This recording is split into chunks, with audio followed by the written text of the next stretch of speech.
Thank you everyone for coming. My name is Tiffany Davila. I'm the Public Affairs Officer for the Arizona Department of Forestry and Fire Management.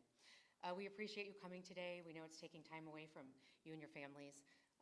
We are hosting this press conference to hope to provide more information, not only on the operations, but on what we can do to help the public. You'll be hearing today from your local mayors, your local first responders, and our operations section chief to give you an update on what we've been doing. So first, we're going to hear from the Globe Mayor. Thank you, Tiffany, and good afternoon. I first want to start with extending my condolences to the victims that were lost in the event and to their families. I want to thank the enormous amount of response that we received from agencies immediately when that event occurred, as cars and everything else was being washed down our downtown area. I want to thank the amount of volunteers, not only locally, but statewide and beyond, that have come to our community to help to start the process of cleaning it up. I want to thank John Truitt, State Land Incident Commander Type 3 team, and bringing all the resources to be able to help with those search and rescue operations. And I definitely need to thank our police, fire, and public works, and our staff who have worked tireless hours throughout the weekend after this event occurred. This event was very devastating to all of us. We've never seen anything like it in our community.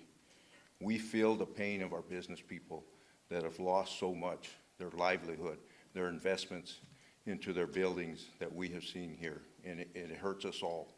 We feel the pain of our residents we have seen so much damage to their homes and now have to start from scratch and move forward.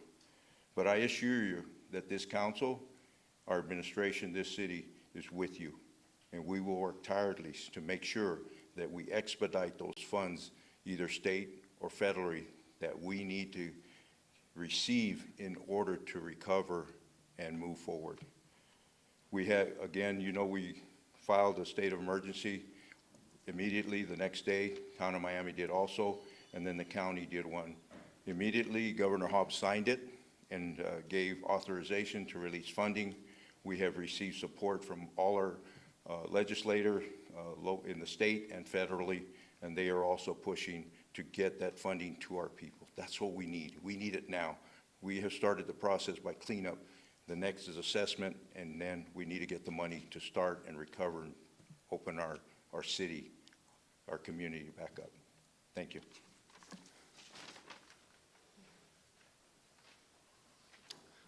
Good afternoon, all. I appreciate you coming in to get us hear our updates on what's been going on, and I totally agree with Mayor Gameros on thanking everybody.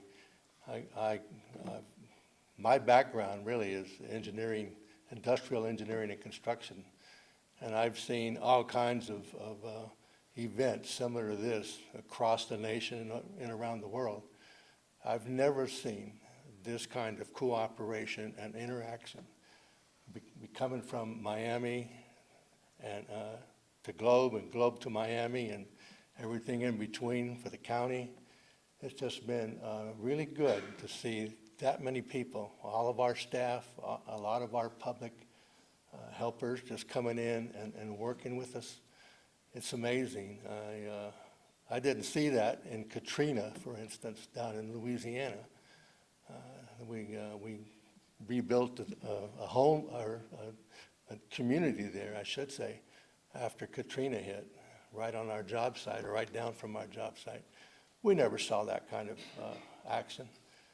This is amazing to me, and I'm proud to be a part of that.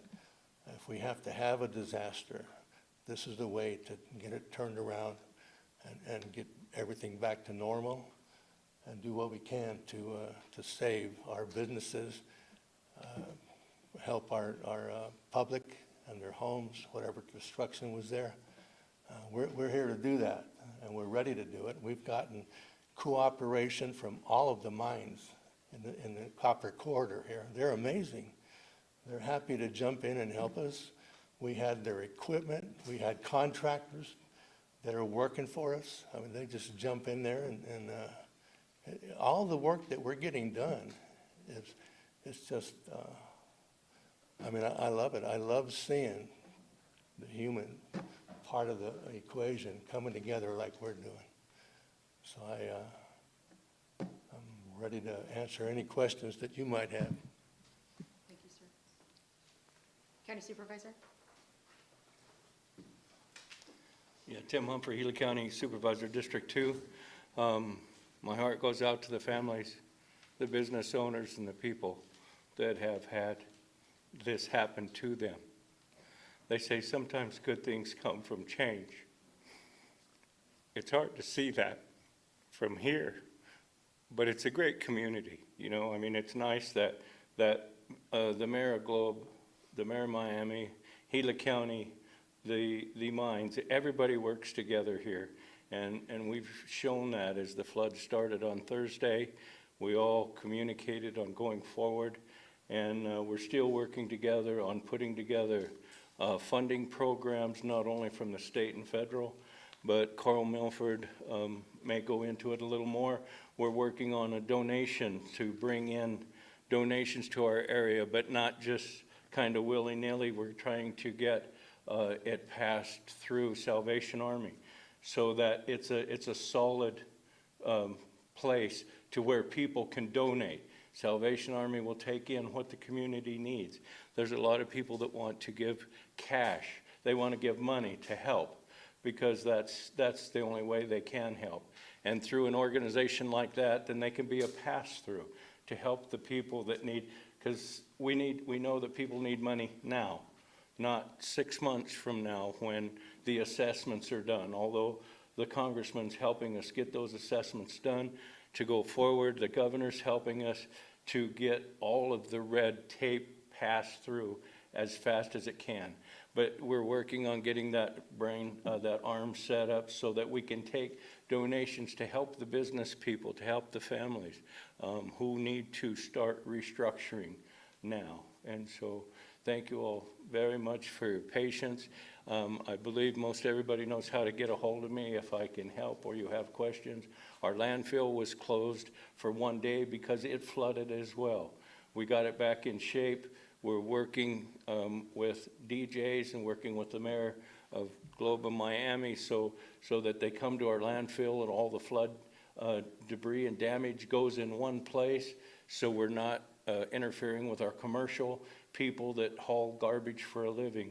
And so we're trying to keep that separate as well in case in the future it needs to be assessed. So when you're taking things to the landfill, be patient. If you see something that could be different or you would think needs to happen, please call, because everything is, you know, it's just been by the moment decisions. It's not that we got to plan all of this. We're just dealing with it as it comes. So if you see something that you would like to have different or change, please let us know. Thank you. Thank you, sir. Carl?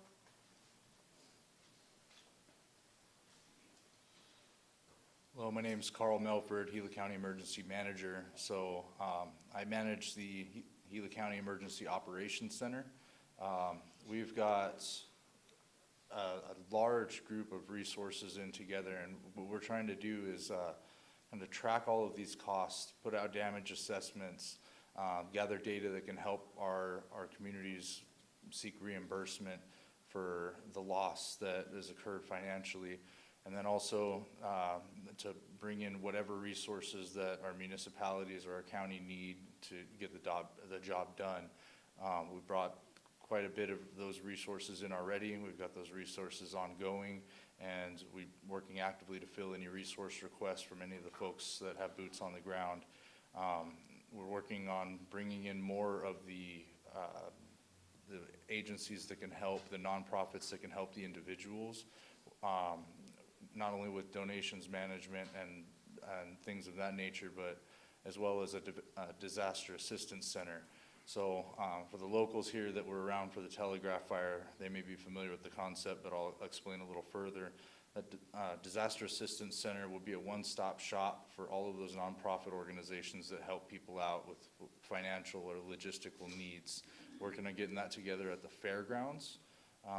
So essentially, you can go table to table and visit with each of these programs and see what they have available to help you out. So most of this stuff is advertised or promoted on our social media pages for Gila County and Gila County Health and Community Services, so please monitor that. We're also pushing it out to our media contacts to share, and then information about what's available can be accessed direct through our call center. The call center phone number is 928-402-8888. My office also manages the emergency alert system, Ready Gila Alerts, where we get out notifications. It rebroadcasts flash flood warnings, and then any public safety messages that our public safety partners request of us. We're happy to be here to help and do everything we can. I'm also local here. This is my home. This is my backyard. So I personally promise my community that I'll do everything I can to get us back on our feet and get us back where we were before. Thank you. Chief Robinson? Good evening. My name's Chief Gary Robinson with the City of Globe. First of all, as has been expressed, my condolences to those who have lost loved ones in this event. Just to kind of give a little rundown of what the initial operations for us looked like. We had actually experienced a day or 2 days prior some flooding within the Claypool area. The first call for the event in downtown Globe was received at approximately 6:41 p.m. A 911 call on the south end of Broad Street, reporting an individual trapped in their home with rising water. The initial units that responded to that when they reached the crossing point, our engine made an attempt to access that location. That attempt was not successful to be able to get up to where that person was reported. That engine was directed to higher ground where they staged. We had one fire unit in that response that put out a distress call. That shortly thereafter, that distress call, that individual advised that they were safe in higher ground, and all other responding units from our other agencies that were coming in began to stage at the locations where they were at due to no access into the downtown corridor. Once those waters began to recede, we were able to establish a command post at the Globe Fire Department and begin coordinating efforts at searching, trying to locate individuals who may be in need of rescue. There were multiple rescues that were put in place by civilians as well as responders. There was also a significant hazardous materials incident ongoing due to propane leaking throughout the community. Secondarily to those rescues and stuff, our goal was to get everybody moved back to safer areas from the north end of Broad Street. I just want to take a few minutes, and I'm going to miss somebody, I'm sure, but to thank a few of the local agencies that were immediately engaged in this incident. To Tri-City Fire District, their Fire Chief Tony Granger, who assumed the initial incident command of the responding units that were coming in, to the Department of Forestry and Fire Management and their local resources that they have here that were able to answer as quickly as they could as soon as the water started to recede, to the PD, our Public Works Department, to the search and rescue teams that were here rapidly and were able to begin assisting with those. And then to our state partners that have been here. including the DFFM, the team that has come in to help us work through and manage the amount of resources that we have operating here. To our mutual aid partners in the form of our statewide mutual aid system, to include Mesa Fire, Superstition Fire and Medical, and Florence Fire, and the U.S. Forest Service that's doing that. We continue, as many of you have seen, some of those operations continue or are ongoing.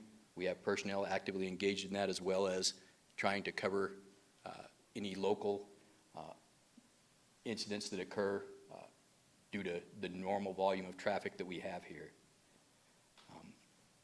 Again, my condolences and my thanks go out to the community, to those who volunteered, and to all those who were selfless in the actions that they took to try and look after their fellow citizens. Thank you. Thank you, Chief. Chief Walters?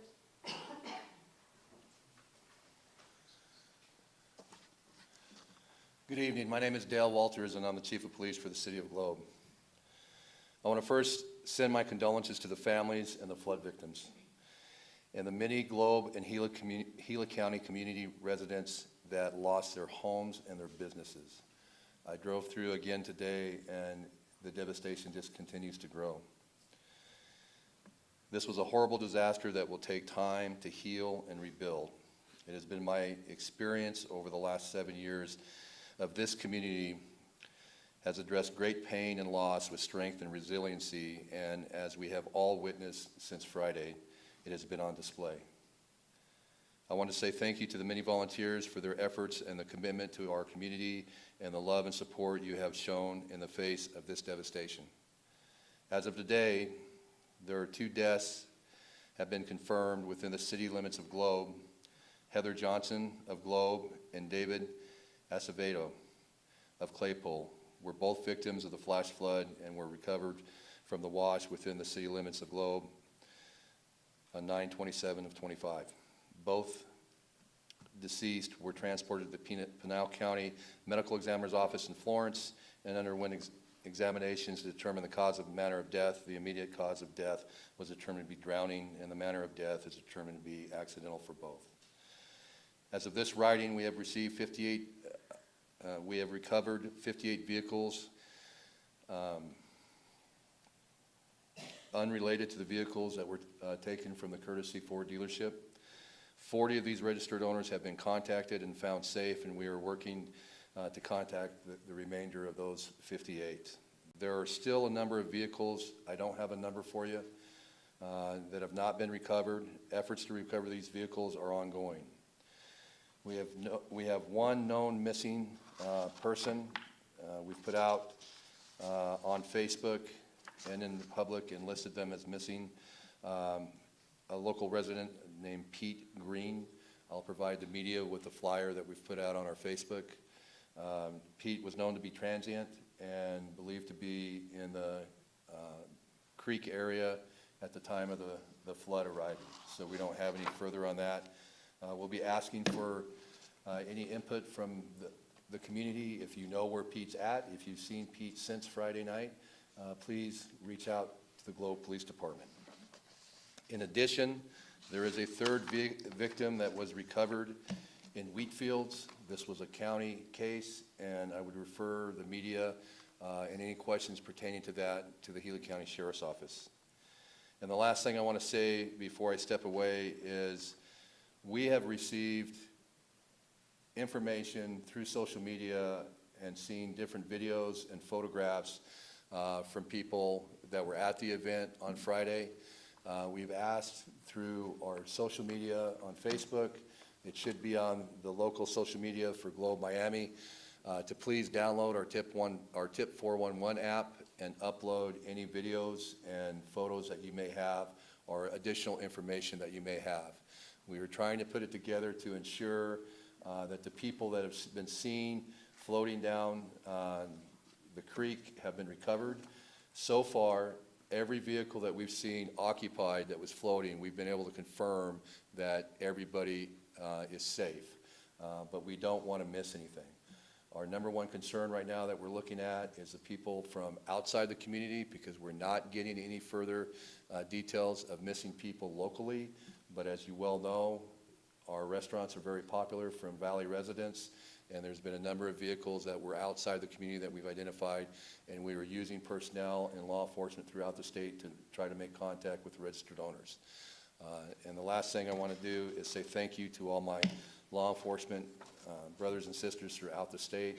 We've received countless offers of support in a manner of different measures, so thank you very much. Thank you, Chief. Chief?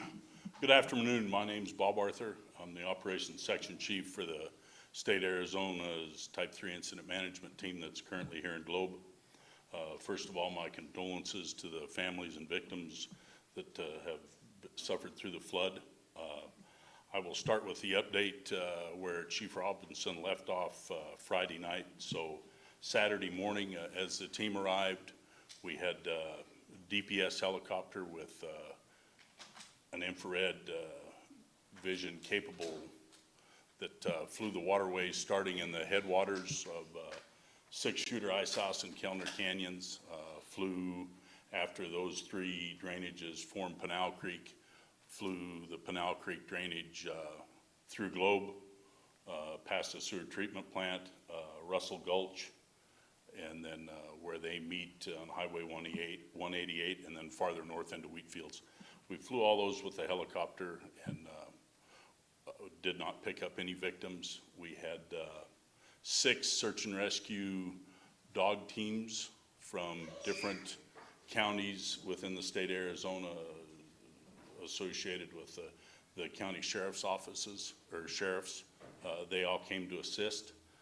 We've had the search teams and the dogs search the same drainages, the Ice House, Six-Shooter, and Kellner Canyon, and then all of Pinal Creek drainages all the way to Wheatfields, and then the drainage, and I can't tell you the name of it, that runs through the town of Miami, where it starts west of Miami. We put dogs in there and personnel to search that area as well. On top of the search, we have had hand crews with chainsaws cutting the woody material that are in the creek drainages and either getting them in small enough pieces that we can get them out onto the road to be loaded in dump trucks or on flatbed trailers to get them out, so we don't have additional blockage when the next rain hits at the creek crossings. And we also have heavy equipment in the creeks that have assisted us with the bigger pieces of wood and the numerous propane tanks that are spread out between here and so far we've seen them all the way to Pringle Pump. So on top of that, I don't have anything. Yep, I guess I'm done then. Thank you. Thank you, everyone. So that concludes this portion of the press conference. I am going to open it up to questions for about 15 minutes. Any questions? Go ahead. Feel free, whoever can answer this. I'm wondering what preparations were made in advance of this event. I was up here on Thursday when we first started seeing some videos coming out of flooding between Globe and Miami. Over the next 24 hours before the big rains came, what preparations were made by the county or your local municipalities to stop this? Who would like to take that? Carl? So we did some testing of our emergency alert system to make sure it would rebroadcast National Weather Service's alerts. It was running successful. All of the alerts originated by the National Weather Service were rebroadcast by our local notification system. We also made sandbags available for the public. We had some volunteers and some staff filling sandbags and getting them out as far as they could. But unfortunately, the reality of the incident is there are no amount of sandbags in the world that could have prevented what happened here. Thank you. Oh, go ahead. Yeah, and also too, I think that magnitude of water, there's no preparation that could have stopped that water. But all of our crews were out in trying to open waterways, drains, culverts, and things of that nature, because some of them were plugged and we knew we had more water coming. We even brought our crews down from, Gila County crews down from Payson, from Tonto Basin, because they didn't have the flooding, to increase our manpower to keep as many roads and drainages open as we could, knowing that we had more water coming. But there again, too, once it starts raining, we have to get out of those areas because we don't want to endanger anybody. But we brought in all the manpower that we could to work together between all the entities in the local area to try to keep ahead of the storm. If we could just, is this in relation to what he was just asking? Or do you have a different question? Okay, just stand by for 1 second. Go ahead, dear. Chief Robinson, you were the one who brought up the propane tanks. I don't know anybody could answer this, but we've been hearing a lot of different information about whether those were indeed hazardous, whether they actually had fuel in them, how many there were. This was a huge thing that people have been asking us about all weekend. Can you clear up the information about the propane tanks for us? So if you don't mind, repeat the question for me, please. Yeah, so we're just hearing a ton of different information about the number of propane tanks, where they came from, whether they should have been secured, and whether or not they indeed were hazardous. You mentioned the hazardous materials from them. We've heard other people say there were no fuel in them, so. So to speak to the number initially, we don't know. There were a significant number of propane tanks. All of those propane tanks were determined to be older propane tanks that were stored, that generally are emptied of contents. The issue that you have there is there are vapors that remain in those tanks. It was very clear from the outset that those propane tanks were obviously off-gassing as they were moving through the community. We had a significant odor of propane along with the potential for other utilities. When we look at propane, one of the hazards that goes with propane is it's heavier than air. So as propane migrates, it's going to migrate down to low spots, and it's going to migrate downstream, downwind. So as that's occurring, that has to be our focus. It's not like a natural gas that will rise and mitigate a little easier. Propane poses a lot more significant of a challenge. It can congregate in basements along there. It can, and along with the obvious structural issues that we had, the potential for something much more catastrophic was there. So there is a facility, a propane storage facility, up at the end of Jess Hayes Road, between Jess Hayes and between Jess Hayes and Wallaman Road, up outside of the Pinal Creek area. Is there any investigation into whether or not they should have been secured going on? I don't know if you can answer that, or is this just an unlucky case? At this point, I can't answer that. We were in a different phase of the operation until we determine that. That may be a follow-up question that would have to be asked later on. Thanks, Chief. Yes, of course. So again, my office is responsible for calling in the additional resources. So one of the resources that we called for immediately was air quality monitoring, because propane can be detected by that. So we had crews out setting up air quality monitors and stations, especially when the tanks were being moved, and then actual individuals with air quality monitors moving around. And after the initial flooding, during the removal of the tanks, I can say that they reported the air quality was safe in the area while those tanks were being moved. Thanks, Carl. And the pink, please. Follow up on propane tanks. Okay. One is, it's been widely reported across Facebook that 1,000 tanks are through the area. So my question is, who is responsible for giving us accurate accounting of those propane tanks, and when can we get that? And my second question is, it apparently is the case where all the propane tanks are being taken back to Matlock Gas and dumped on their site, which makes me wonder, why would we put propane tanks back on the site next to the river that just flooded? So who's making that decision and who is tracking the propane tanks? Okay, Chief?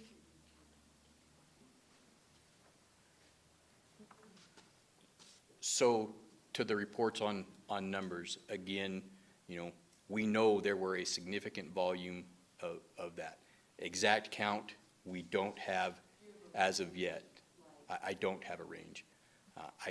I don't. We've seen sites, just single sites that have huge volumes of those tanks, where they were washed to and immediately lodged.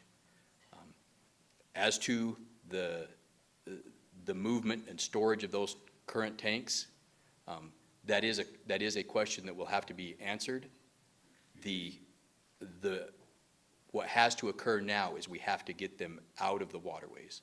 We have to get them out of the waterways, we have to get them staged somewhere, and then it will become a question of how do we fully mitigate that so that we don't run into another issue. That will be something that we will need to work with state agencies and others to coordinate.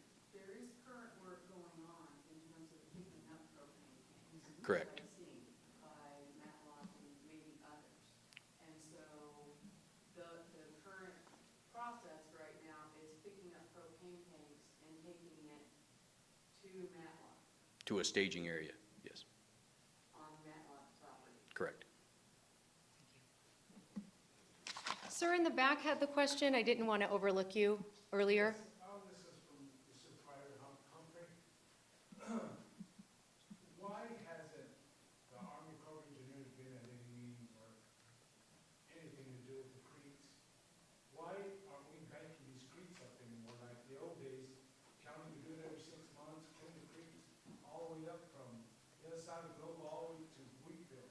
We don't see that anymore. We don't, you gotta go to the Army Corps of Engineers just to get so they can bank it. And why is that happening? Why can't we push them to let you guys get back in there and clean these creeks?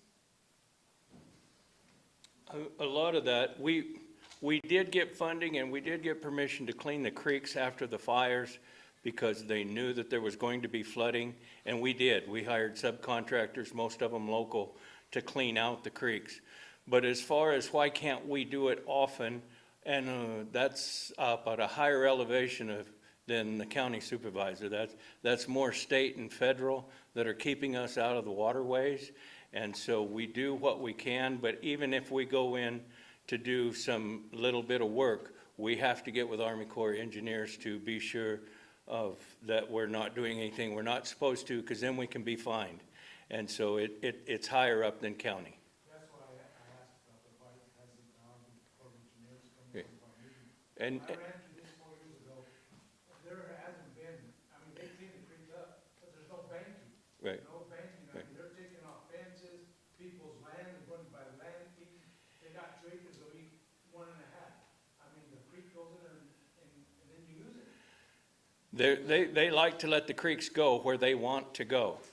And that's part of the difficulty, but like I say, that's way higher than me. And if we run out of time and anybody has questions for me, please call, and I'll be happy to get you any answers that I can if you don't have time to ask me during this. Thank you, sir. Other questions? In the back with the hat on? Yeah, what steps are gonna be taken to make sure this doesn't happen again?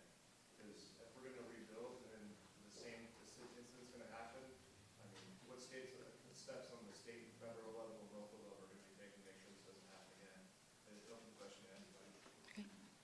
Who'd like to take that? This category of storm is not a nuisance storm. It's like up to 100-year storm. And I don't know that you can ever prepare for a 100-year storm.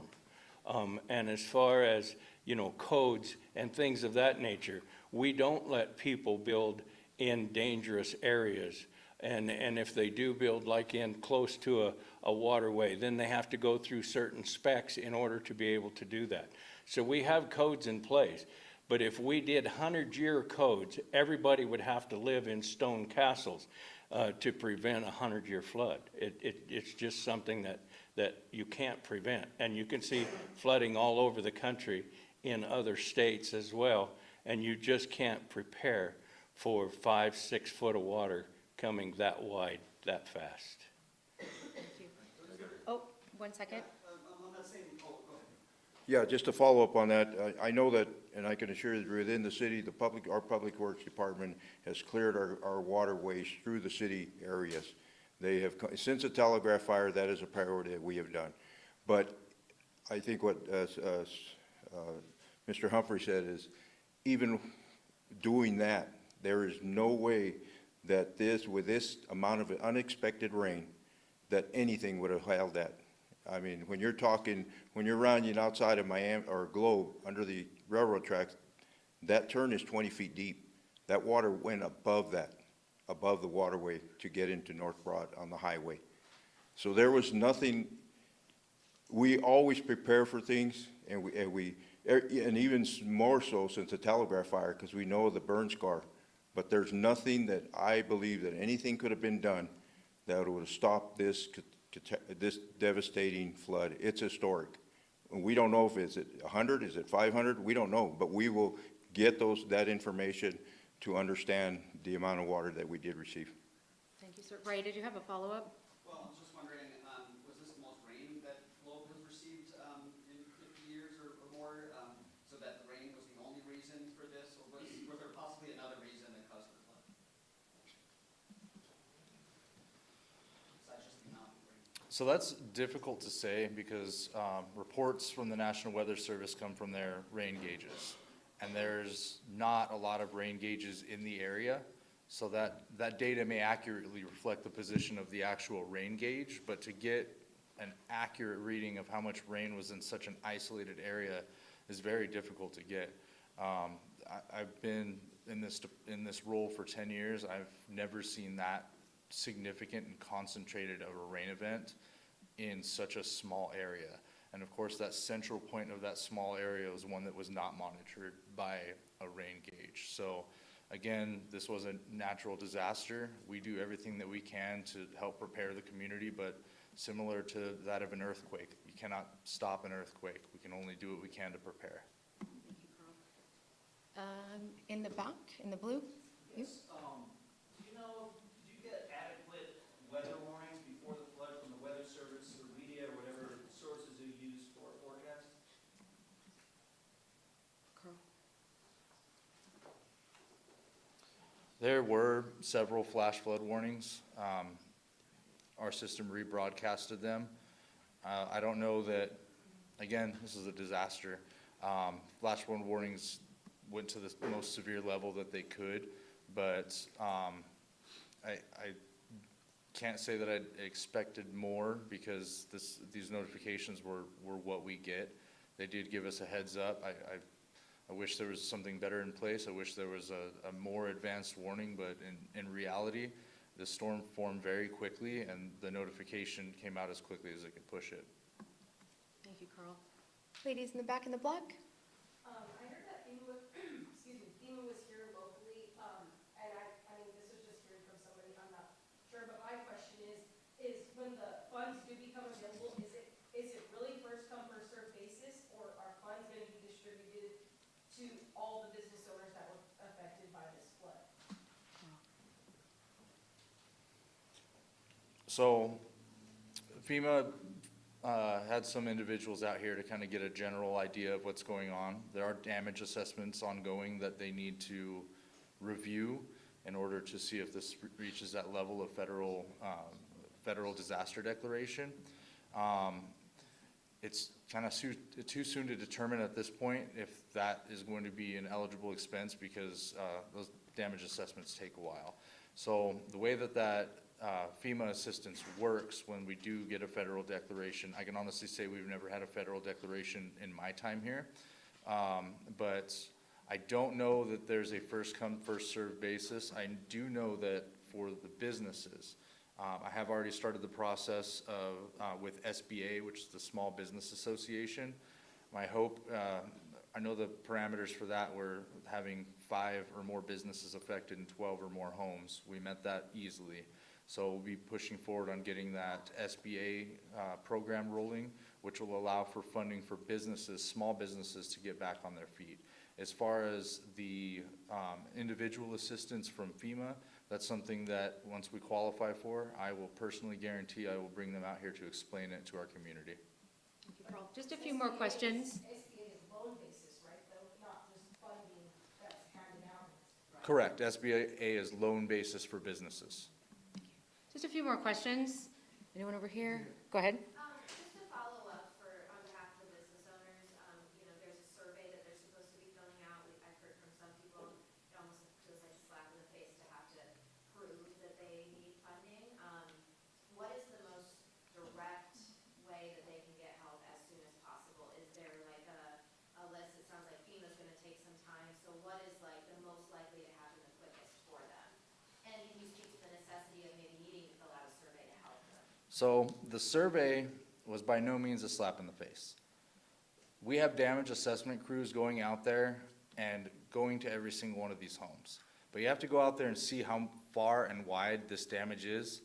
It's impossible for some of these crews to get into places, especially without interfering with public safety options. The damage survey tool was to give somebody the ability to show us that they have damage in their home, so we know where to go to get to them. It was an opportunity for the community to help us to help them. Thank you. And then the gentleman in the back in the hat. Go ahead. Yes, thank you. I would like to know about addressing the creek as far as FEMA engineering is concerned. I found out a long time ago that our creek that runs right through the middle of our town, in the middle of all of our houses and all of our lives, is unengineered, okay? Which means that if you try to go get flood insurance, you're gonna pay the very highest premium that you can pay. And it's unaffordable. I can tell you that because I've looked into it. The other thing, and the first blow is the water. The second blow is to try to go get your property collateralized that just got flooded, or some other piece of property got in a floodplain, and to find out the bank says it's worthless. You can't even borrow against it. We've been going down this road for years on this creek, and FEMA, and I appreciate the city of Globe, don't get me wrong. You guys have done a fantastic job in handling this. But this creek needs to get engineered so that we can buy flood insurance affordably. We cannot buy flood insurance right now because it's unaffordable. And I don't know who wants to address it, but it's open. The county supervisor. That's something we've been working on for a long time. A lot of the original floodplain maps were done many years ago. The insurance companies set their insurance by those flood maps. Everybody knows creeks change, and everybody knows now that we have GPS, those maps are not correct. But in order to change them, the federal government has to agree that those maps are incorrect and change them. We are working with our engineers right now with the federal government to get a better line on what floodways and floodplains are and where they are. But the national, it's got to come from the federal government, because then every insurance company, every house could change. Some people that have never been in a floodway or plain could be, after the maps are changed, then they could be in one.